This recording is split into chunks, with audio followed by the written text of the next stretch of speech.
Hello friends, welcome to Kunjippoo talks. എല്ലാത്തിനും അതിൻ്റേതായിട്ടുള്ള സമയമുണ്ട് എന്നുള്ളത് നമ്മൾ പറഞ്ഞ് തേഞ്ഞു പോയിട്ടുള്ള ഒരു സിനിമ ഡയലോഗാണ്. പക്ഷെ ശരിക്കും എല്ലാത്തിനും അതിൻ്റേതായിട്ടുള്ളൊരു സമയമുണ്ട് കേട്ടോ. എൻ്റെ സമയം എന്ന് പറയണത് ഏതാണ്ട് ഒരു 29 വർഷമായിരുന്നു. ഈ കാണുന്നത് ഞങ്ങളുടെ നാട്ടിലത്തെ ഒരു ചിറയാണ്. നാട്ടിലത്തെ എന്ന് പറഞ്ഞു കഴിഞ്ഞാൽ വീട്ടിൽ നിന്നൊരു 1.5 കിലോമീറ്റർ ദൂരത്തിലാണ് ഈ ചിറയുള്ളത്.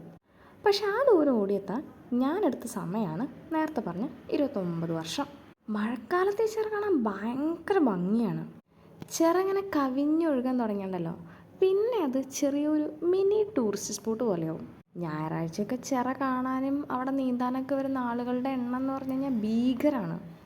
പക്ഷെ എന്നിട്ടും ഞാൻ ഈ ചിറ കണ്ടത് എൻ്റെ 29ാമത്തെ വയസ്സിലാട്ടോ. അതിന് കാരണം അത് നമുക്ക് പിന്നെ പറയാം. ഇപ്പോൾ പറഞ്ഞു വന്നത്, ഞാനും കുഞ്ഞും അനിയനും കൂടി ഒരു ദിവസം ഈ ചിറ കാണാൻ പോയി. ശരിക്കും ചിറ കാണാനായിട്ട് ഇറങ്ങിയതല്ല കേട്ടോ. വേറൊരു വഴിക്ക് പോയി വരുന്ന വഴിക്ക് ഞാൻ ഈ ചിറ കണ്ടിട്ടില്ല എന്ന് അനിയൻ അറിയ കാരണം കൊണ്ട് അവൻ എന്നെ ചിറ കാണിക്കാൻ കൊണ്ടുപോയതാണ്. എന്താ ചെയ്യുക, ഭയങ്കര സ്നേഹമുള്ള മനുഷ്യനാണ് നീ. പക്ഷേ ഉണ്ടല്ലോ, ചില സമയത്ത് ഈ സ്നേഹം എന്ന് പറയുന്ന സാധനം ഉണ്ടല്ലോ, അതുപോലെ കോടാലി പിടിച്ചൊരു സാധനം വേറെ ഒന്നുമില്ല. ഞാൻ ആദ്യമായിട്ട് പോകണമെച്ചെങ്കിലും അവൻ ഇടയ്ക്കിടയ്ക്ക് പോകാറുണ്ട് കേട്ടോ. അതറിയ കാരണം കൊണ്ട് തന്നെയാണ് എല്ലാവരും അതിൻ്റെ എൻട്രിയിൽ ആ വെള്ളം അങ്ങനെ മറിഞ്ഞ് വീഴുന്ന സ്ഥലത്ത് ഇങ്ങനെ നിന്ന് വെള്ളത്തിൽ കളിക്കുകയും കുളിക്കുകയും ഒക്കെ ചെയ്തപ്പോൾ ഞാൻ ഇവൻ്റെ വാലുമ്മ തൂങ്ങിയിട്ട്, ചേച്ചി അങ്ങ് അറ്റത്ത് അടിപൊളിയൊരു സ്പോട്ടുണ്ട്, നമുക്കത് കാണാൻ പോകാമെന്ന് പറഞ്ഞപ്പോൾ ഇവൻ്റെ പിന്നാലെ ഈ കാട്ടുകൂടെ അങ്ങനെ വെച്ച് പിടിച്ചത്. സംഭവം അവൻ പറഞ്ഞത് ശരിയാണ്. അറ്റത്ത് ചെന്നിട്ടുള്ള വ്യൂ കിടിലനായിരുന്നു, എനിക്കിഷ്ടപ്പെട്ടു. പക്ഷേ കുറച്ച് ദൂരം നടന്നു കഴിഞ്ഞപ്പോണ്ടല്ലോ, മഴ പെയ്ത് ആകെ ചെളിയായിട്ടുള്ള വഴി കൂടെയുള്ള യാത്ര കുറച്ച് റിസ്ക് ആയിരുന്നു കേട്ടോ. ഞാൻ വീഴുമോ, കുഞ്ഞു വീഴുമോ, അവൻ വീഴുമോ, എൻ്റെ കയ്യിലെ ഫോൺ നിലത്ത് വീഴുമോ, അങ്ങനെ കുറേ ടെൻഷൻ അടിച്ചിട്ടാണ് ഞങ്ങൾ അങ്ങ് അറ്റത്ത് എത്തിയത്. പക്ഷെ അങ്ങ് അറ്റത്ത് എത്തിയപ്പോണ്ടല്ലോ, ബുദ്ധന് ബോധോദയം കിട്ടിയ പോലെ ഒരു ബോധോദയം എനിക്ക് കിട്ടി. അതിൻ്റെ കാരണം എന്താണെന്ന് വെച്ച് കഴിഞ്ഞാൽ, അങ്ങ് അറ്റത്തെത്തിയതും അവൻ ഞങ്ങളതിനെ വിട്ടിട്ട് ഓടിച്ചാടിയിട്ട് നേരെ ചിറയിലേക്ക് അങ്ങോട്ട് ഇറങ്ങിപ്പോയി. അത് വെറുതെ അങ്ങോട്ട് പോകുന്നല്ല, ഇറങ്ങി ചെന്നതും ബാഗ് ഊരി പാൻറ്റും ബനിയനൊക്കെ ഊരിയിട്ട് അവിടെ വെച്ചിട്ട് ആൾ നേരെ ചിറയിലേക്ക് ഇറങ്ങി. ഞാനൊന്ന് വെറുതെ നീന്തി നോക്കട്ടെ എന്ന് പറഞ്ഞിട്ടാണ് വെള്ളത്തിലേക്ക് ഇറങ്ങിയത് കേട്ടോ. ശരിക്കും അവൻ്റെ നീന്തൽ കണ്ടപ്പോൾ എനിക്ക് നമ്മുടെ നര സിനിമയിലെ മോഹൻലാൽ നീന്തുന്നില്ലേ, അതാണ് എനിക്ക് ഓർമ്മ വന്നത്. ആ ഒരു ബാക്ക്ഗ്രൗണ്ട് മ്യൂസിക്കൊക്കെ ഇട്ടിട്ട് അവനിന്ന് ട്രോളാന്ന് വിചാരിച്ചിട്ടാണ് അവൻ ഈ നീന്തുന്ന വീഡിയോ ഞാൻ എടുത്തു വെച്ചതും.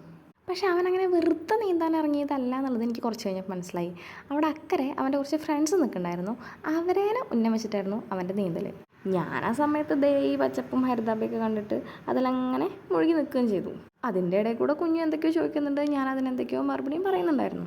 പക്ഷെ കുറച്ച് കഴിഞ്ഞപ്പോണ്ടല്ലോ അക്കരയിൽ ബഹളം കേൾക്കാൻ തുടങ്ങി. കാണുമ്പോൾ അടുത്തായിട്ട് തോന്നിച്ചെങ്കിലും അക്കരയ്ക്ക് അത്യാവശ്യം ദൂരമുണ്ട് കേട്ടോ. ഏതാണ്ട് ഒരു 3/4 ഭാഗമൊക്കെ കഴിഞ്ഞു, അക്കരെ എത്താനായിട്ടുണ്ട്. പക്ഷെ അങ്ങ് അറ്റത്തെത്തുമ്പോഴേക്കും ഇവന് കയ്യും കാലും കുഴയാൻ തുടങ്ങി. എടാ ഓടി വാടാ രക്ഷിക്കട്ടാന്ന് പറഞ്ഞിട്ടുള്ള ഇവൻ്റെ കരച്ചിലും അതിന് ഫ്രണ്ട്സിൻ്റെ നിന്നുള്ള ചീത്തവിളിയായിരുന്നു ഞാൻ കേട്ടോണ്ടിരുന്ന ബഹളം. എന്തോ ഭാഗ്യത്തിന് അവരുടെ കയ്യിൽ ഒരു ടയർ ട്യൂബ് ഉണ്ടായിരുന്നു, അവരതും കൊണ്ട് വന്നിട്ട് ഇവനെ വലിച്ചു കയറ്റി കരക്കിട്ടു. അതില്ലായിരുന്നകളുടെ അവസ്ഥ എനിക്കിപ്പോൾ ആലോചിക്കാൻ പോലും വയ്യ. കാരണം എനിക്ക് വെള്ളം ഭയങ്കര പേടിയാണ്. വെള്ളം പേടിയെന്ന് മാത്രമല്ല, നീന്തലിട്ട് അറിയേയില്ല. അവൻ എന്തെങ്കിലും പറ്റിയാൽ തന്നെ മുങ്ങി താണത് നോക്കി നിൽക്കാൻ മാത്രമേ എനിക്ക് പറ്റുമായിരുന്നുള്ളൂ. അത് ആലോചിക്കുമ്പോൾ തന്നെ ശരിക്കും എൻ്റെ ഉള്ളിൽ കൂടി ഒരു വിറയിൽ പോകുന്നുണ്ട് ഇപ്പോൾ. എന്തായാലും അവനാ കാണിച്ച പരിപാടിക്ക് അവൻ്റെ ഫ്രണ്ട്സിൻ്റെ നിന്ന് അവന് കണക്കിന് കേട്ടോ. കാരണം സ്ഥിരമായിട്ട് നീന്തുന്ന ആളുകൾ പോലും ഈ മഴക്കാലത്ത് ഇത്തിരി ഒഴുക്കൊക്കെ ഉള്ള സമയത്ത് അങ്ങ് അക്കരെ ഇക്കരെ മുറിച്ച് നീന്താൻ ഒന്ന് മടിക്കാറുണ്ട്. ആ സമയത്താണ് കൊല്ലത്തിലൊരിക്കലും നീന്തണ അവൻ ഈ പരിപാടി കാണിച്ചത്. പിന്നെ ഇക്കരെ ഞാനും കുഞ്ഞും നിൽക്കുന്നത് അവൻ്റെ ഫ്രണ്ട്സ് കാണുകയും ചെയ്തു. അപ്പോൾ പെൺകുട്ടികളെയും കുട്ടികളെയും കൊണ്ട് വരുമ്പോഴാണോടാ ഇങ്ങനൊരു പരിപാടി ചെയ്യാമെന്നും കൂടെ ചോദിച്ചിട്ട് ആ വഴിക്കും അവന് ചീത്തവിളി കിട്ടും. എന്തായാലും പൊന്നു മോനെ, നീ തിരിച്ച് നീന്താൻ നിൽക്കരുത്, ഞാൻ എങ്ങനെയെങ്കിലും അങ്ങ് എത്തിക്കോളാമെന്ന് ഞാൻ ഇവിടെ നിന്ന് വിളിച്ചു പറഞ്ഞു.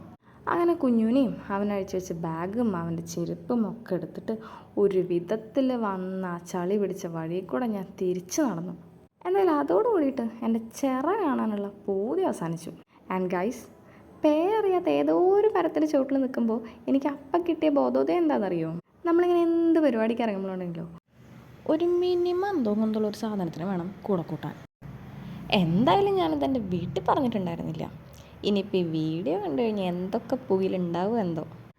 എന്നാലും ഉണ്ടല്ലോ, ഞാനിങ്ങനെ എന്തോ ഒന്നുമില്ല എന്നൊക്കെ പറയിച്ചെങ്കിലും എങ്ങോട്ടേലും പോണച്ചെങ്കിൽ ഇതാ ഉണ്ണിയെ പോവല്ലേന്ന് ചോദിച്ചു കഴിഞ്ഞാൽ മുമ്പും നോക്കാതെ ഇറങ്ങി പോരാനുണ്ടല്ലോ, അവൻ മാത്രം ഉണ്ടാവാറുള്ളൂ ഇടയ്ക്ക്.